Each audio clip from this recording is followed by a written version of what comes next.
Buenas noches, amados hermanos. Dios me los bendiga a cada uno de ustedes.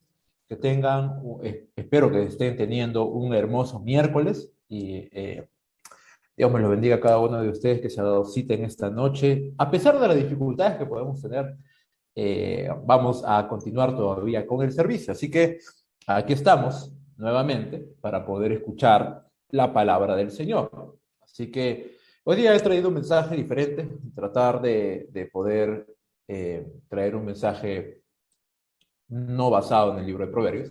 Es otro tema que vamos a tratar. Y el tema de hoy lo he titulado En la abundancia y en la escasez. Es algo que normalmente nosotros lo hemos dicho frente al altar, los que somos casados en algún momento, cuando estamos haciendo nuestros votos y casándonos delante del Señor con nuestras esposas. Y bueno, en algún momento usted seguramente en uno de sus votos ha mencionado esta frase, ¿no? En la abundancia y en la escasez.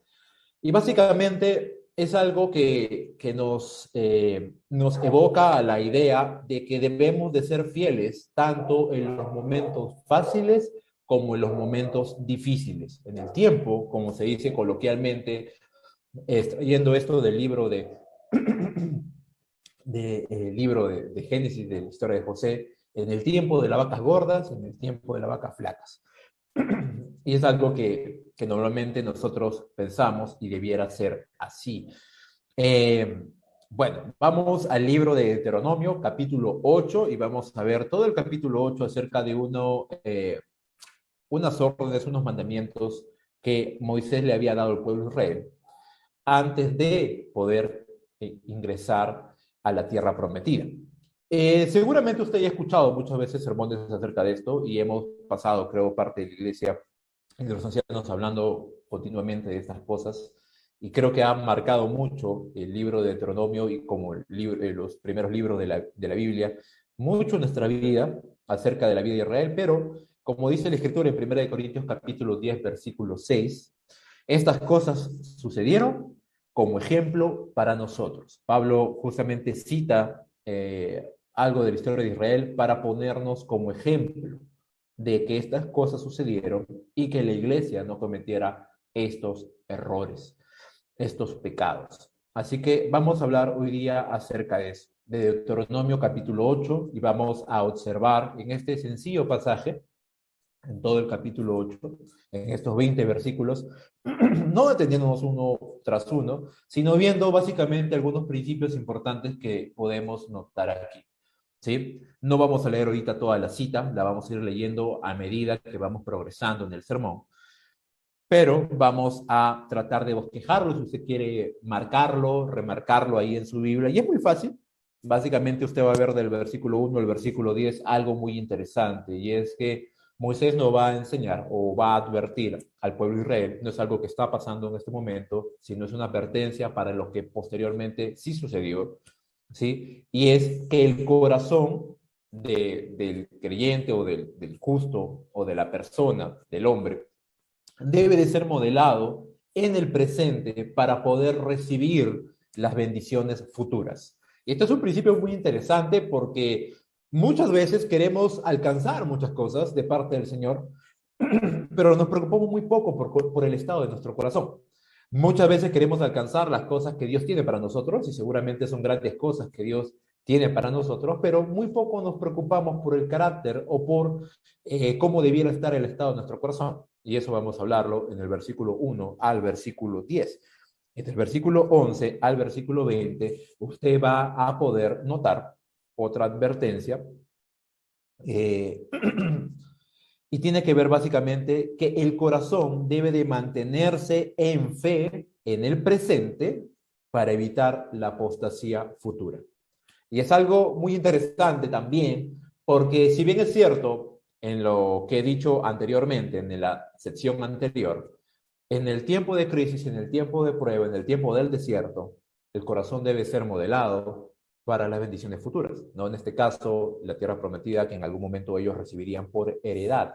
Pero también, y del versículo 11 al versículo 20, usted va a notar que ya teniendo la bendición, ya pudiendo obtenerla, ya pudiendo ser la bendición algo palpable, su corazón no puede recaer, o perdón, no puede caer en la autoconfianza, sino que la fe debe de permanecer tan intacta como en el pasado. ¿Por qué? Porque cabe la posibilidad de que mañana más tarde el corazón pueda extraviarse.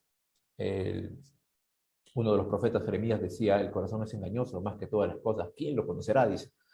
Y quien lo conoce realmente es el Señor. Así que vamos a ir viendo, vamos a avanzar en nuestra enseñanza del día de hoy, de esta noche, y vamos a orar para que el Señor nos guíe y podamos ver algunos principios importantes que creo que van a ser de mucha bendición para ti, como lo fue para mí. Vamos a orar. Señor, te damos gracias por este tiempo maravilloso en tu presencia. Amado Dios, gracias por este día, gracias por la salud, gracias por la paz que tú nos das, por la salvación que tú has provisto a través de tu Hijo Jesús, y porque en lo que Él ha hecho en nuestras vidas, por lo que Él ha hecho en la cruz del Calvario, tenemos libre acceso a tu presencia.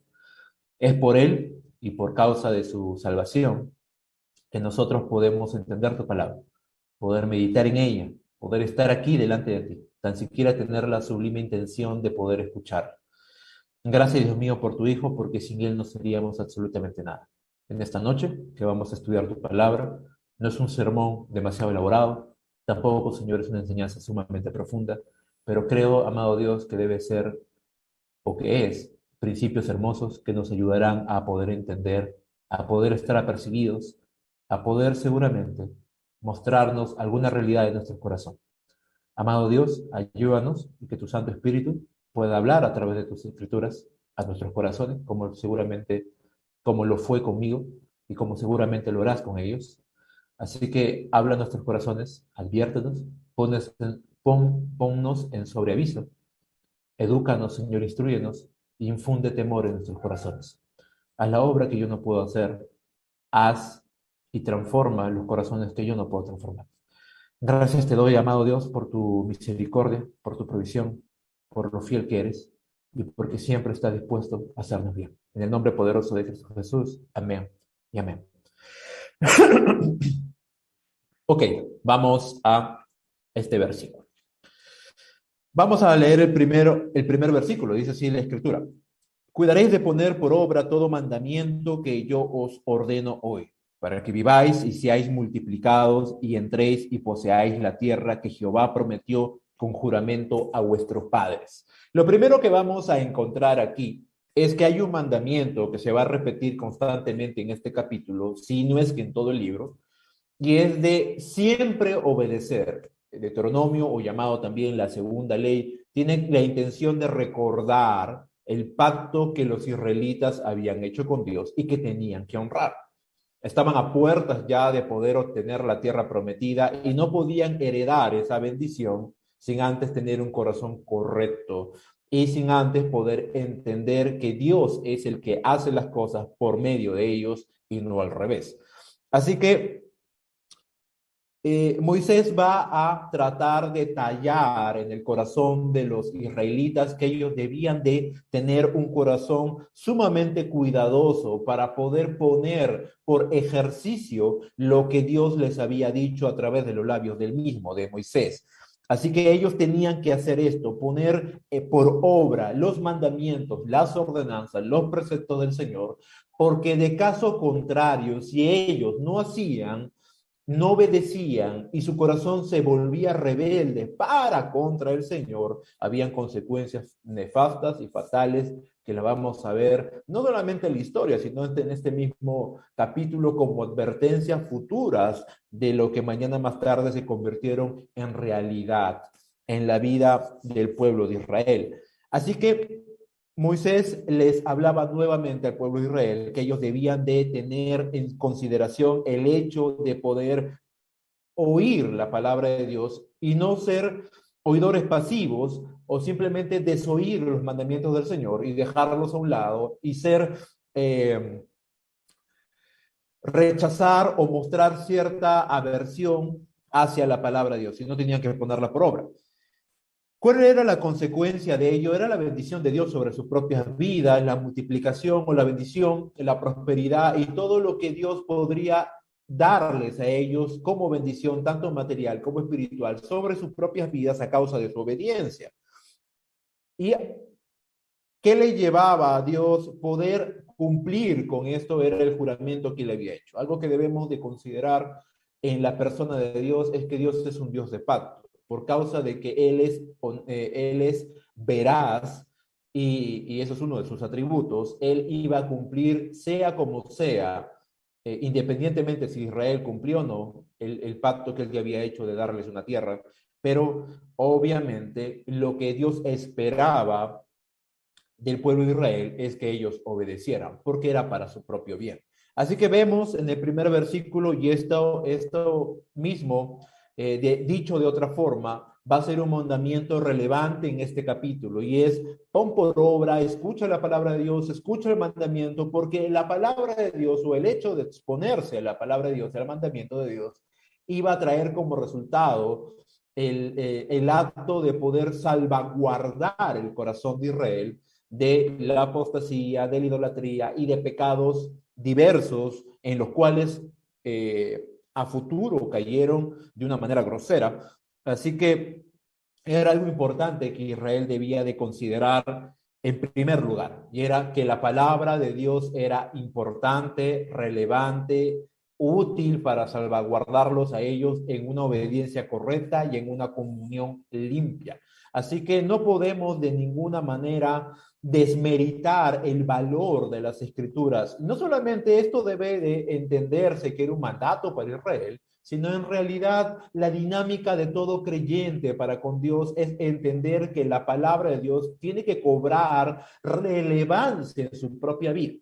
Es autoritativa para nosotros, los cristianos, y esto significa que debemos de someternos a ella y obedecerla.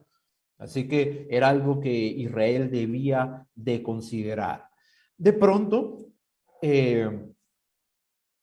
Moisés vuelve otra vez a ellos a hablarles, y lo que les va a mencionar es la razón por la cual Dios trató en el desierto con ellos. ¿Cuál era la finalidad de tratar con el pueblo de Israel de esa manera como ellos fueron tratados? Si bien es cierto, los sacó de Egipto, pero los llevó al desierto y ahí trató con ellos. ¿Y cuál era la finalidad? ¿Qué tenía en mente Dios cuando hizo esas cosas? ¿Cuál era la razón particular por la cual llevó al desierto al pueblo de Israel? Y también eso nos dará un principio importante para entender un poco, tan siquiera, el carácter de Dios y las formas o el obrar de Dios, aún también en nuestra propia vida. Así que pon mucha atención de lo que vamos a hablar, porque creo que es sumamente importante para nosotros como cristianos. Lo primero que está diciendo, y vamos a ir leyendo los versos, dice lo siguiente: te acordarás de todo el camino por donde te ha traído Jehová tu Dios estos 40 años en el desierto, para afligirte, para probarte, para saber qué había en tu corazón, si habías de guardar o no sus mandamientos, que te afligió y te hizo tener hambre y te sustentó con maná, comida que no conocías tú ni tus padres, ni la habían conocido, para hacerte saber que no solo de pan vivirá el hombre, mas de todo lo que sale de la boca de Jehová vivirá el hombre. Tu vestido nunca se envejeció sobre ti, ni el pie se te ha hinchado en estos 40 años. Reconoce a sí mismo en tu corazón que como castiga el hombre a su hijo, así Jehová te castiga. Ahora, algo importante que debemos de comprender a la luz de este pasaje es por qué Dios actuó de esa manera con Israel. ¿Qué tenía en mente o cuáles eran las razones que le llevaron a Dios a hacer lo que hacía? Y son tres razones fundamentales que podemos observar en esta escritura, por la cual Dios hizo lo que hizo, y que esto también es algo que Dios hace continuamente aún en nuestras vidas como creyentes. Y son tres cosas importantes que debemos de reflexionar y pensar. Y son muy fáciles de recordar y creo que te va a servir mucho como me sirvió a mí. Y la primera es: Dios tiene la intención siempre, en el momento de la prueba, en el momento en que Él nos ingresa a una prueba, o en el momento en que tú te encuentras probado, es desnudar tu propio corazón. Dios tiene la intención de que tu corazón sea desnudado para ver qué hay dentro de él. No tanto porque Él no lo sepa, porque recuerda que Él es omnisciente. Él conoce todas las cosas, Él conoce los pensamientos, Él conoce el corazón, Él conoce las intenciones y Él conoce cada deseo de tu corazón, cada motivación, cada prioridad, tu acostarte, tu levantarte, lo conoce Él, tu entrada y tu salida. Así que Él conoce todas las cosas, toda la información de este mundo y todas las cosas por conocidas y por conocer, Él ya las conoce, Él las entiende, Él las sabe. Así que cuando Él permite que las pruebas o las dificultades, en el caso de Israel, este desierto en el cual ellos estaban y pasaban, entre comillas, penurias, no era básicamente porque Dios fuera alguien malvado que se soslaya o se deleita en el dolor ajeno, sino porque la única forma en que podían conocer, o la única manera en que se podía conocer el corazón de Israel, y en qué estaba o dónde estaba el corazón de Israel, si era para con Jehová o si era para con ellos mismos, era a través de las dificultades. Las dificultades o el sufrimiento presente tiene un gran potencial y es desnudar el corazón para conocer lo que hay dentro. La segunda cosa que podemos ver, y vamos a volver otra vez a la primera, es la dependencia de Dios. Y la tercera es entender su reprensión. Así que vamos a tratar de pensar en estas tres cosas que son importantes y que la vemos en la vida de Israel y que seguramente también puedes entenderlo en tu propia vida.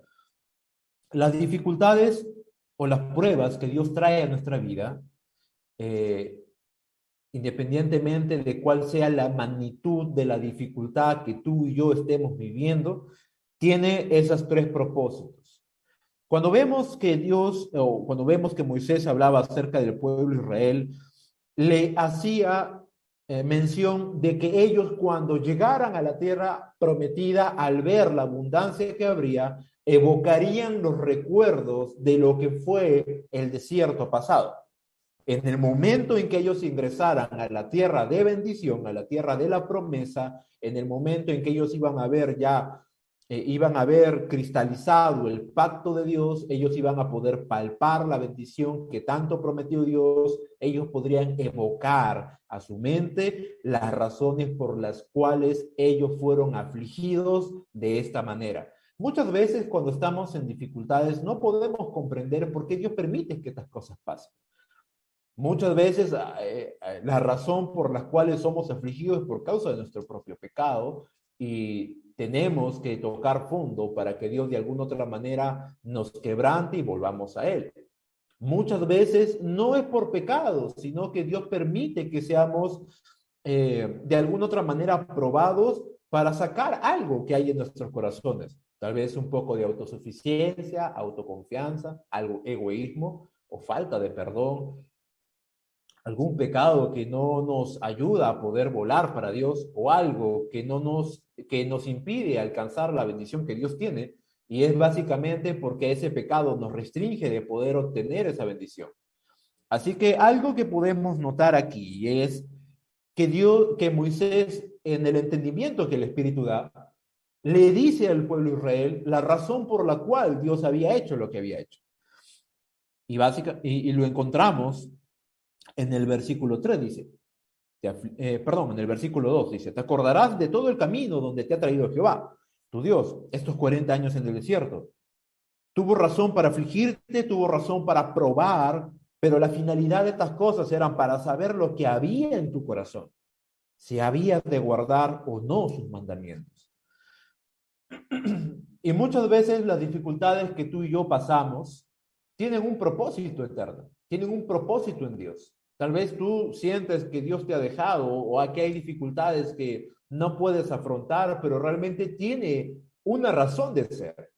Dios no es loco, Dios no anda jugando no sé, a los soldaditos con nosotros, moviendo las piezas a su antojo, como si fuera un ser caprichoso que tiene el control de todas las cosas. No, Dios tiene propósitos, Dios tiene pensamientos que son más altos que los nuestros, un deseo de bendecirnos, pero muchas veces no puede darnos lo que nosotros deseamos o pedimos o anhelamos con tanto ahínco, porque como dice Santiago, lo deseamos para nuestros propios deleites, o simplemente no estamos preparados para poder obtener esa bendición que Dios quiere darnos, pero que nuestro carácter lo impide. ¿Por qué razón? Porque si Dios nos diera algo que Él quiere darnos y que nuestro carácter no está formado para recibirlo, inevitablemente echaríamos a perder todo lo que Dios nos quiere ofrecer.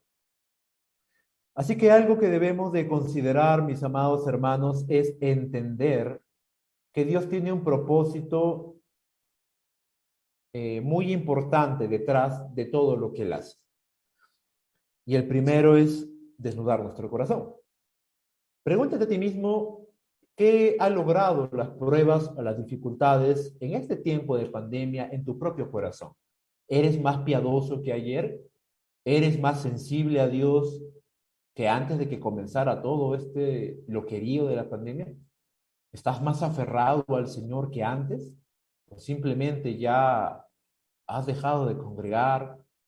¿O ya no te importa? ¿O estás percibiendo la frialdad que ha calado en tu corazón? Y te lo digo así como un hermano, como un amigo. ¿Qué es lo que hay en tu corazón? Dios permitió que Israel sufriera lo que sufrió para probar lo que había en su corazón. Si había de guardar o no los mandamientos, habían dos caminos simplemente. O Israel se rebelaba contra Dios o Israel obedecía al Señor. No había un punto medio. Así que eh, sabemos que muchos murieron en el desierto y se levantó otra generación y esa generación sí obedeció al Señor hasta cierto tiempo. Y lo primero que debemos de preguntarnos en estas tres cosas que hemos revisado es, ¿dónde está tu corazón? Y te dejo con esa pregunta. ¿Dónde está tu corazón? ¿Qué hay en tu corazón? Pregúntate a ti, ¿qué hay en tu corazón? Porque este sermón de la abundancia y la escasez es porque vas a ver dos aspectos. El primero, vamos a ver la escasez en la cual el pueblo de Israel debía de pensar y ahora en el presente, cuando estaba ya eh, o sea, mirando futuro, cuando esté en la tierra prometida, debía de ver ahora, de velar más bien por una comunión permanente. Y vas a ver esos dos matices importantes en este pasaje. Y esto es como si fuera un mensaje doble, dual para ti, mi hermano, que me escuchas. Tal vez tú no estás pasando ninguna prueba, pero sí estás en un tiempo de abundancia y hay un mensaje también para ti. Pero si estás en un tiempo de escasez, en un tiempo de prueba, en un tiempo en que algo no está andando bien, pregúntate, ¿dónde está tu corazón? Porque Dios sigue allí. Dios sigue estando en su trono, Dios sigue siendo soberano, Dios sigue teniendo el control, Dios sigue siendo proveedor, Dios sigue siendo inmutable, Él no cambia.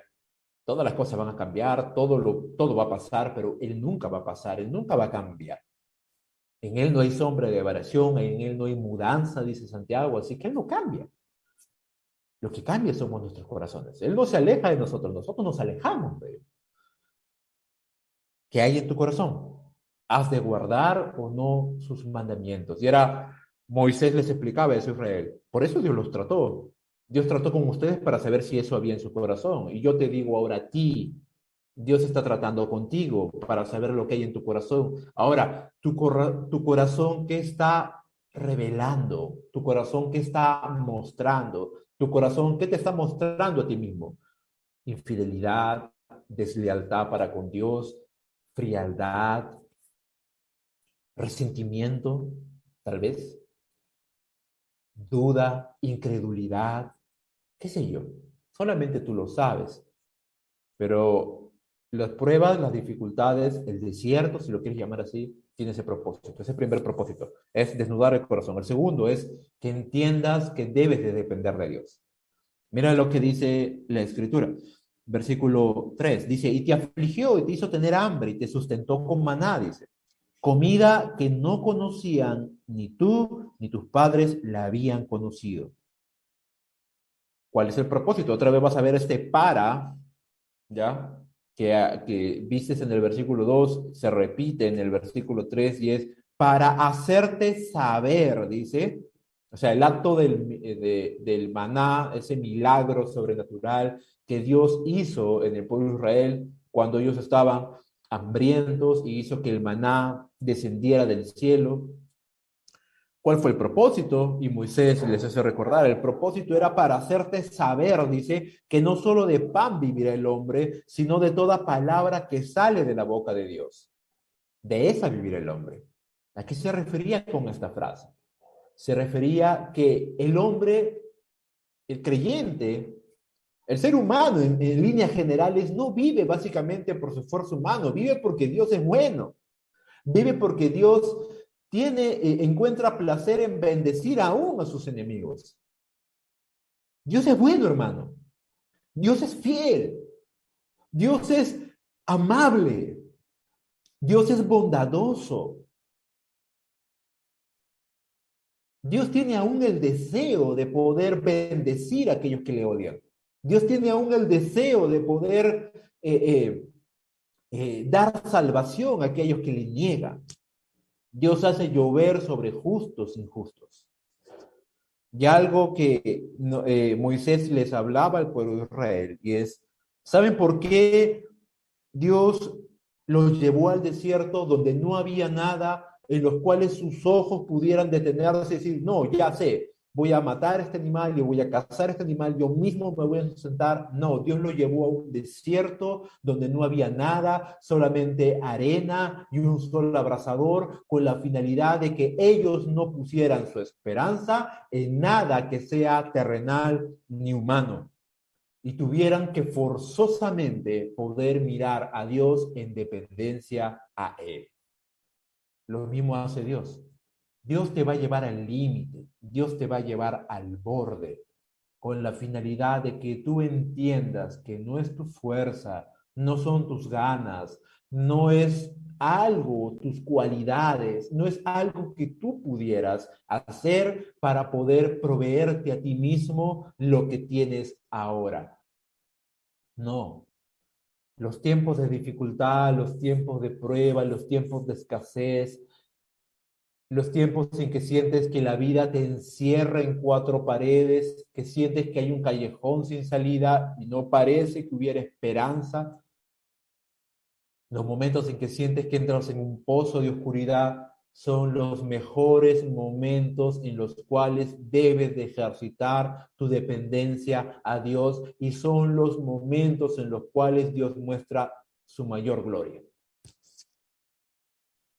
En ese momento en que no había pan, no había agua, no había comida, ya no había un Egipto maltratador que podía tan siquiera darle un pan a un Israel oprimido.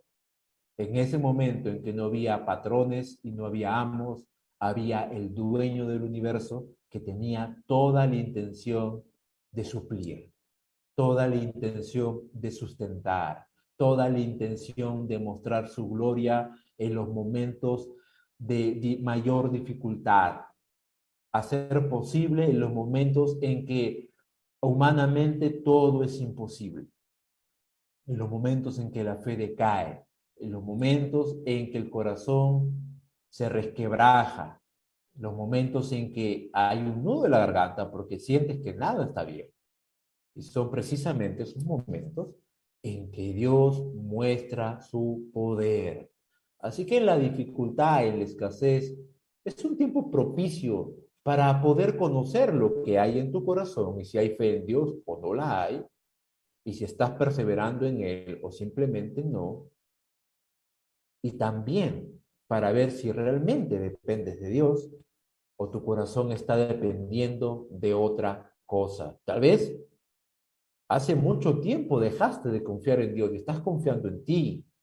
Hace mucho tiempo tal vez has dejado de confiar en Dios y estás confiando en tu trabajo. Hace mucho tiempo has dejado tal vez de confiar en Dios y estás confiando en tu esposo o en tu esposa.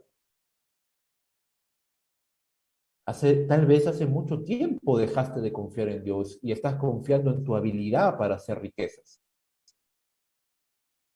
¿Qué sé yo? Pero piensa por un momento, primero, qué hay en tu corazón, y segundo, en quién te estás apoyando. Israel en ese tiempo del desierto forzosamente tenía que confiar en el Señor. La tercera cosa es entender que muchas veces Dios nos lleva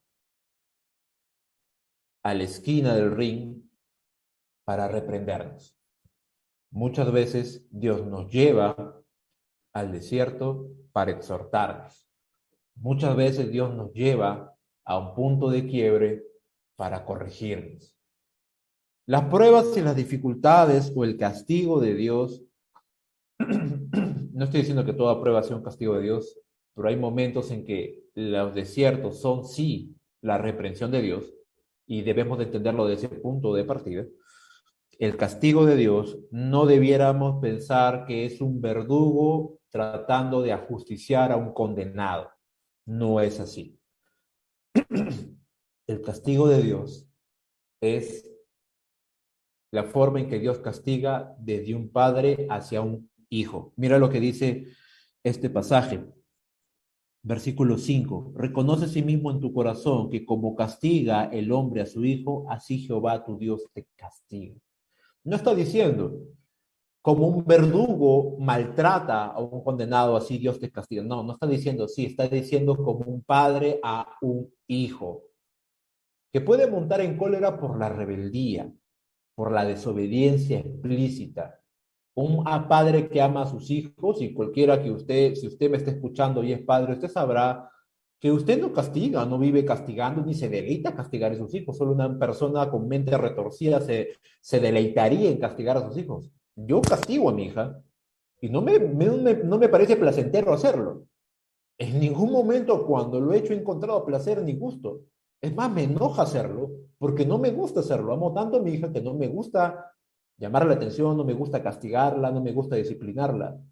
Pero caray, hay momentos en que tengo que hacerlo porque es rebelde, porque no quiere entender, porque va contra mi autoridad, porque se opone a las reglas, se opone a la ley que su padre le da. Es obstinada en muchas ocasiones. Como es hermosa, linda, ingeniosa, inteligente, creativa, espontánea. Y como dijo el pastor en algún momento, ¿no? Para mí mi hija es el deleite de mi corazón. Pero hay momentos en que su obstinación llega a un punto en que yo no lo puedo permitir y tengo que castigar. ¿Con qué finalidad lo hago? ¿Para destruirla? No, para corregir su obstinación, porque si ella continúa en su obstinación, va a tener problemas. Porque si ella continúa en su rebeldía, va a traer problemas. ¿Se da cuenta? Entonces, de la misma manera, Dios muchas veces te va a castigar porque tu obstinación es más grande que tu fe, porque tu rebeldía es mucho más grande que tu obediencia. Y Dios tiene que hacer algo, porque Él te ama. Un buen padre castiga a sus hijos. Un mal padre es un hombre permisivo que permite que sus hijos le falten respeto, falten a su autoridad y no tiene los suficientes pantalones para poder corregir a sus hijos, entendiendo que la corrección modela el corazón de sus hijos. Y ese mismo pensamiento lo tiene Dios. Dios entiende que muchas veces la disciplina ejercida sobre nosotros modela nuestro corazón. Así que en la prueba tú tienes que entender que estas tres cosas son una dinámica en nuestra propia vida. Primero, Dios va a desnudar tu corazón y eso te está a ti revelando lo que realmente hay en él y tú muchas veces te puedes sorprender cuánta incredulidad hay en el momento de la prueba. Cuando tal vez tú mismo a tus propios ojos te considerabas un buen creyente. Me ha pasado. También te va a llamar Dios a depender de Él, que de Él proceden todas las cosas. Y si tú no entiendes esto, todo el tiempo vas a pelear con Dios para ver quién tiene el trono de tu corazón. Y tú tienes que entender que Dios es el que da las cosas. Y tercero, tienes que entender tu reprensión, porque si no entiendes que Dios reprende para corregirte, tú vas a vivir resentido. Resentido con Dios, resentido con tus líderes, que tienes que también utilizar la autoridad de Dios para poder disciplinarte, para poder ejercer corrección en tu propia vida. Y vas a habituar tu corazón hacia el enojo, hacia el resentimiento. Hijos que no entienden que sus padres tienen que corregirlos por su bien, viven resentidos, porque no entienden la corrección. Tal vez estás resentido con Dios, tal vez estás resentido con tus líderes de tu iglesia. Tal vez hay un resentimiento en tu corazón que no te deja avanzar. Y vas a seguir en ese desierto hasta que no entiendas que la corrección es importante para tu educación. Y tienes que deshacerte de ese resentimiento y seguir avanzando en el Señor. Al final, Dios siempre va a ser fiel y de esta manera nos enseña a Él a estas tres cosas, ¿no? Ver nuestro corazón, depender de Él y entender su reflexión. Dice versículo 7, porque Jehová tu Dios te introduce en la buena tierra, tierra de arroyos, de aguas, de fuentes, de manantiales que brotan en vegas y montes, tierra de trigo, cebada, vigas, higueras, ganados, tierra de olivos, de aceite, de miel, tierra en la cual no comerás el pan con escasez, ni te faltará nada en ella, tierra cuyas piedras son hierro y cuyos montes sacarás cobre y comerás y te saciarás y bendecirás a Jehová tu Dios por la buena tierra que te habrá dado, dice. Ahora, ojo, esto es algo para Israel, no es para nosotros. Esta es la descripción de lo que ellos tendrían como la tierra prometida, pero déjame decirte algo muy importante. Esto es algo que ellos todavía no habían alcanzado en este momento en particular. Lo iban a alcanzar después. Pero Moisés les estaba diciendo algo muy claro. No pueden alcanzar la bendición de Dios con un corazón distorsionado, con un mal corazón. Muchas veces las bendiciones que Dios nos quiere dar son todavía retenidas por nuestra falta de carácter. Porque nuestro corazón está enfocado en otras cosas, aunque estemos sentados en la banca de la iglesia o mirando la transmisión continuamente. Muchas veces la bendición que nosotros anhelamos tarda porque dependemos de cualquier cosa en vez de Dios. Tal vez la bendición de Dios tarda porque no queremos ser corregidos.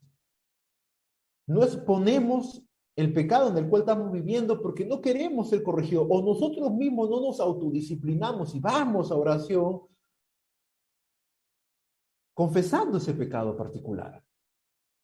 Y no queremos ser reprendidos. Y si somos reprendidos, nos exasperamos, nos decaemos, nos enfadamos, nos resentimos, cortamos la comunicación, no queremos ya ir a la iglesia, no queremos comunicarnos con los hermanos y nos recluimos en cuatro paredes.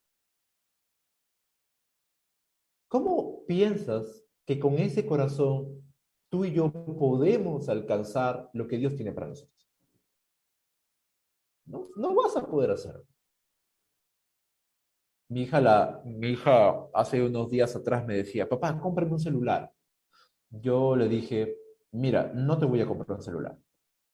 Pero papá, cómprame un celular, porque tal chica tiene tal celular y tal esto tiene celular y mamita tiene celular y tú tienes celular. Sí, pero nosotros somos adultos. Tú no puedes tener un celular porque yo uso el celular para fines importantes y tú vas a usar el celular para darle un fin que no te conviene ni a ti misma. ¿Me entiendes la ilustración? Muchas veces Dios no te da las cosas que Él quisiera darte porque no estás preparado y no pones empeño en estar preparado. ¿Cómo Dios te va a dar lo que Él tiene para darte si no estás preparado para recibirlo? Si todavía tu corazón depende de muchas cosas, si todavía tu corazón, hay cosas que Dios las expone y tú te haces de la vista gorda y no quieres resolverlas, o tal vez tu corazón se resiente por la corrección de Dios. Amado hermano, en el amor del Señor, hay algo que Dios quiere dar. Tienes que estar ahí para recibirlo, pero recibirlo con un corazón. Imagínate si yo le diera a Dafne, mi hija, un celular.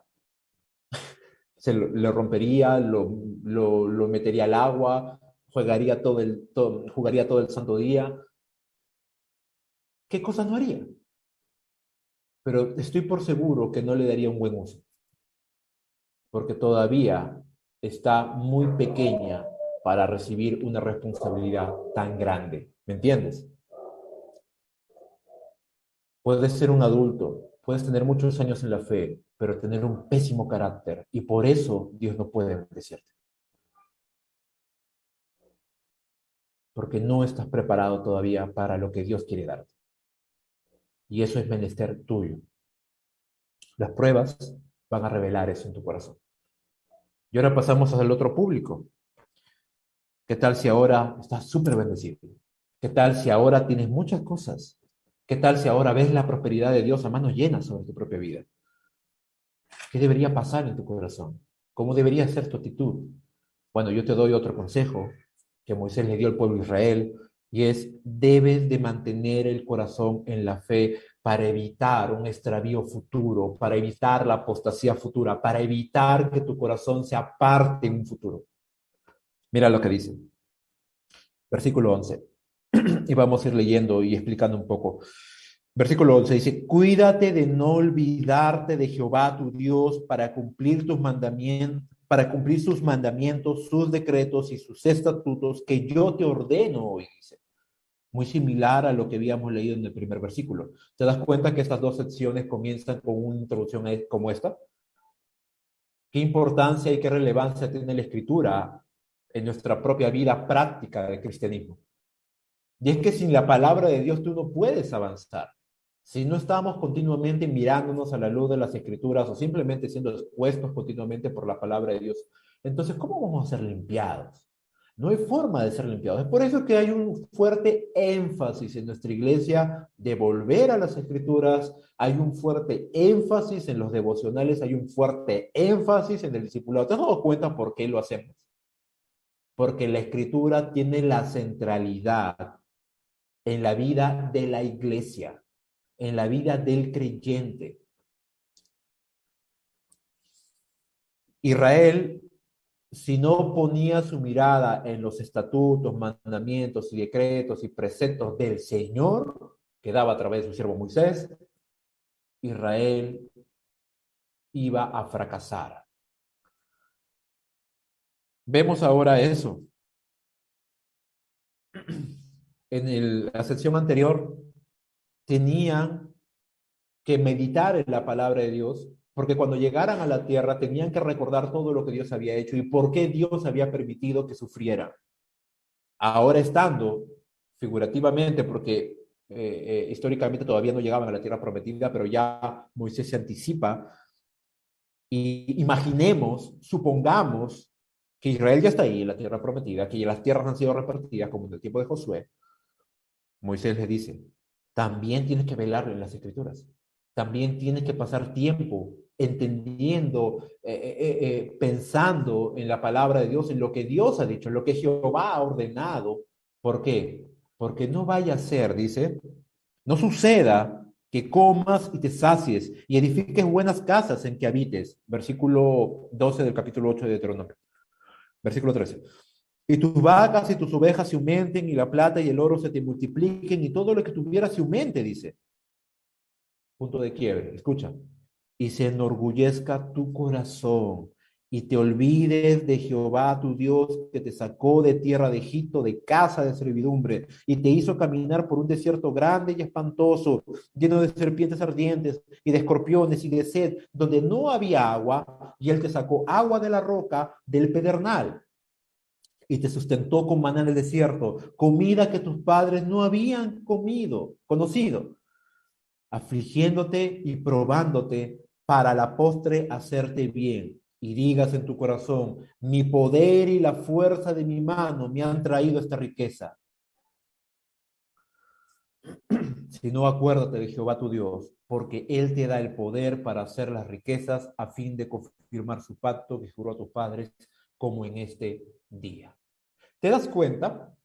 Hay casi la misma relación que hay en la primera sección que hemos revisado, la palabra de Dios, y recordar que tanto Dios en el tiempo de la prueba, Él es sustentador como en el tiempo de la abundancia. Él sigue siendo sustentador. Es que las cosas no es que cambien. No es que Dios te da pescado y ya te enseña a pescar y ya tú pescas y ya tú mismo eres y tú eres el hombre orquesta. No, es que Dios sigue siendo sustentador. Es el que sigue poniendo añadidura sobre añadidura, bendición sobre bendición.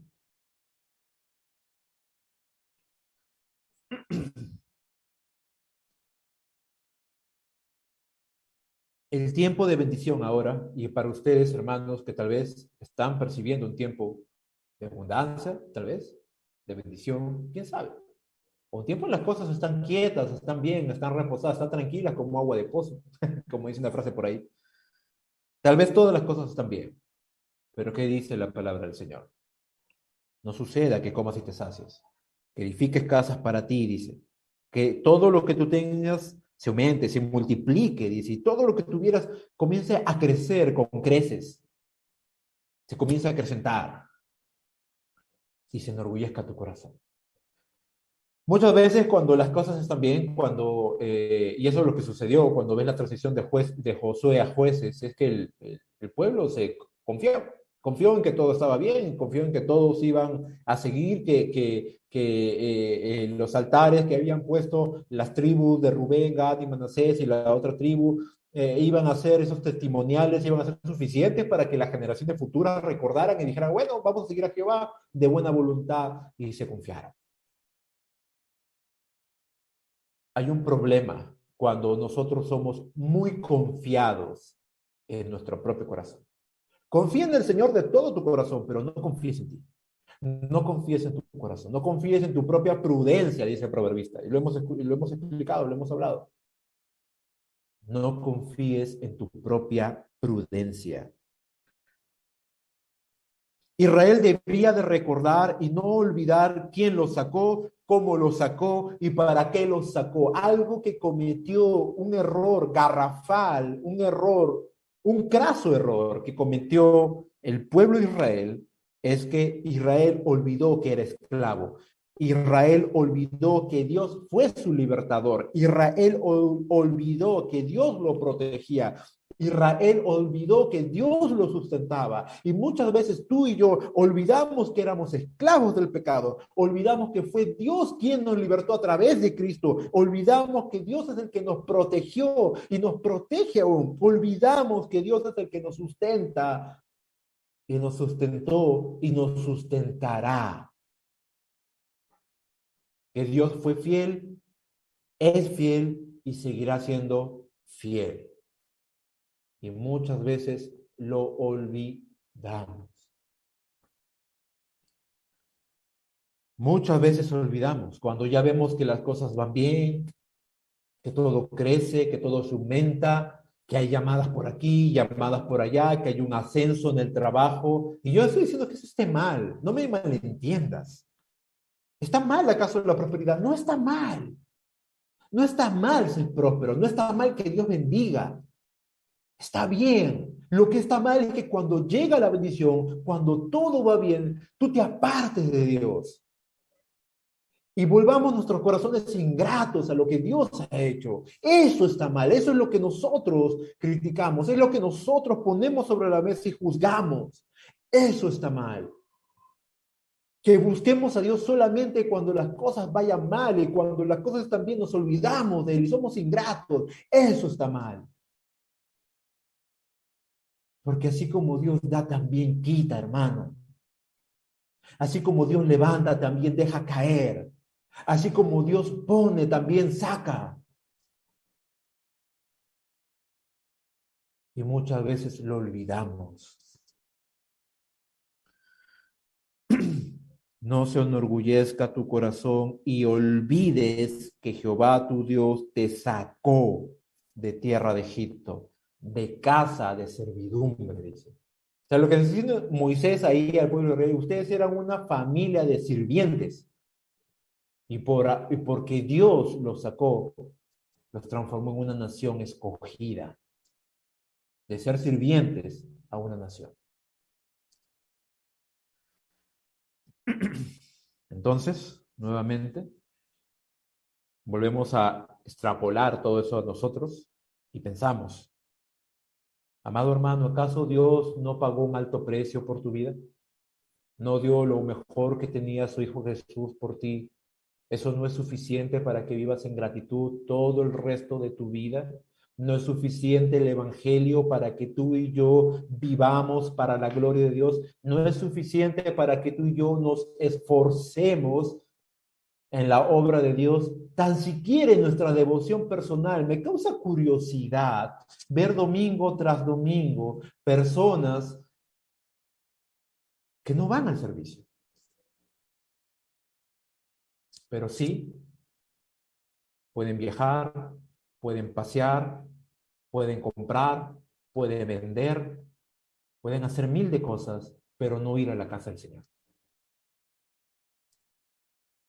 Tienen temor del contagio, tienen temor de muchas cosas en la casa del Señor, pero no tienen temor de que el mismo aire, el mismo oxígeno que corre por las instalaciones de la iglesia es el mismo oxígeno que con la fuerza del viento corre por todos los lugares de Lima. No sé si de alguna manera Satanás, en su astucia, les ha hecho creer que hay una distinción entre el mercado y la iglesia, que en el mercado hay inmunidad y en la iglesia no. Y eso causa tristeza.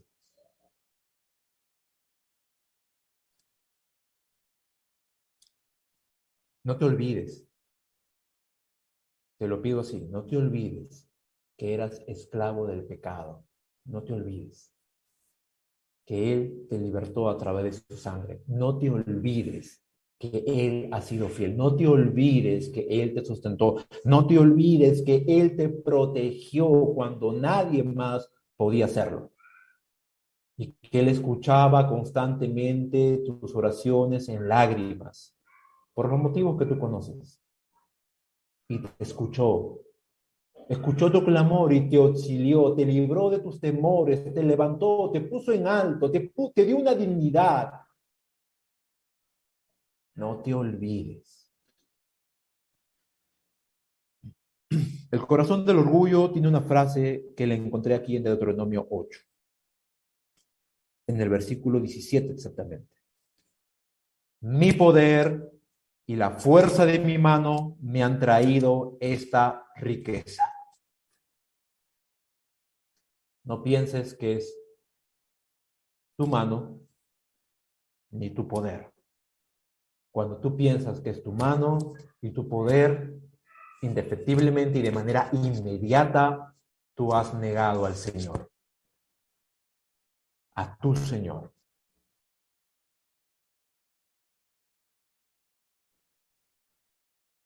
Tal vez eres de aquellos que te olvidas prontamente de lo que Dios ha hecho. No seamos ingratos para con el Señor. ¿Qué sucede cuando nosotros nos olvidamos? Versículo 18, mira lo que dice, que es por Él y es Él el que da el poder para tener lo que tú tienes. Moisés se lo dijo, cuando ustedes lleguen allá y tengan todo en abundancia, no vayan a pensar que es porque ustedes pudieron hacerlo. No, es Dios que da el poder con la finalidad de Él cumplir su propia palabra. Muchas veces las bendiciones que Dios da a nuestra propia vida es para que otros vean en tu propia vida que Dios es fiel.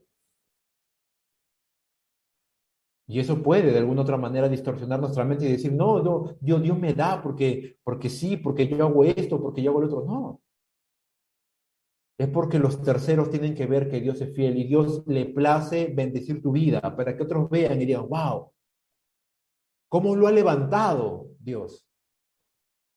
Y lo glorifican a Él. Pero no es por tu fuerza, no es por tu ingenio, no es por tu poder.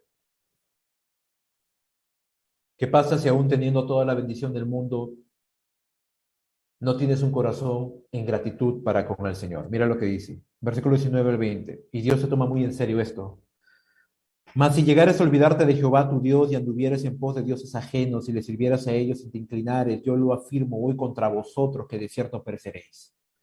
Como las naciones que Jehová destruirá delante de vosotros, así pereceréis por cuanto no habréis atendido la voz de Jehová vuestro Dios. Ahora, vuelvo y repito, esto es para Israel.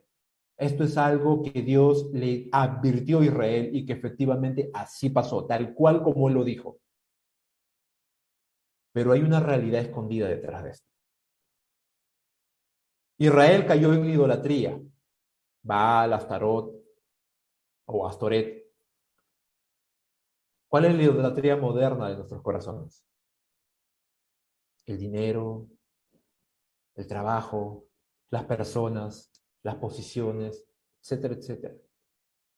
Son ídolos, son dioses pequeños, estatuillas a las cuales nos rendimos, nos arrodillamos. Si hay algo en tu vida que tiene mucha mayor relevancia que Dios, mucha mayor prioridad que Dios mismo, y jala y cobra de ti y tiene de ti la mayor atención, eso es tu Dios. Si hay algo en mí que cobra la mayor atención, a la cual yo me inclino, que es mi prioridad, que no puedo dejar de hacer muchas cosas, pero lo que quiero hacer o esto que está ahí, no lo dejo de hacer y siempre le estoy rindiendo culto, siempre estoy buscándolo, ese es mi Dios.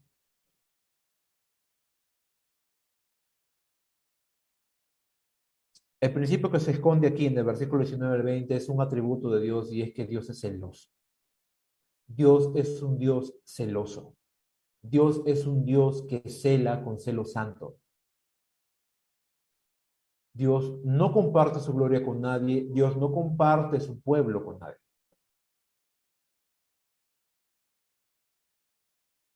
No provoques a celos al Señor. No provoques a celos al Señor. ¿Cuáles son las dos últimas actitudes que debemos de pensar en estas dos secciones? Y la actitud correcta en medio de la dificultad debe de ser de una obediencia sumisa a la voluntad de Dios, independientemente de cómo son las circunstancias. Si las cosas van mal, estás en un tiempo de prueba, la actitud de tu corazón debe ser igual, obedecer al Señor. Porque para que cuando Él te pruebe, haya en tu corazón obediencia, que le amas con sinceridad, de forma genuina.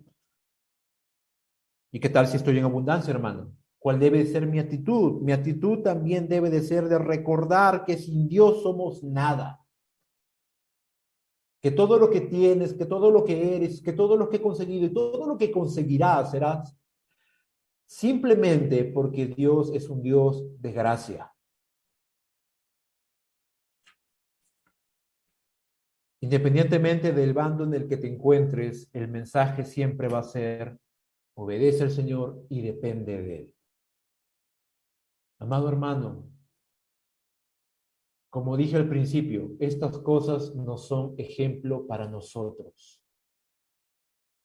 Mira en el vida de Israel lo que sucedió. Piensa en tu propia vida, ¿en qué estás? ¿Probado? ¿Y en tu prueba obedeces al Señor? ¿O estás en abundancia, donde las cosas van bien? Y en esa abundancia, ¿eres un hombre o una mujer agradecido con Dios?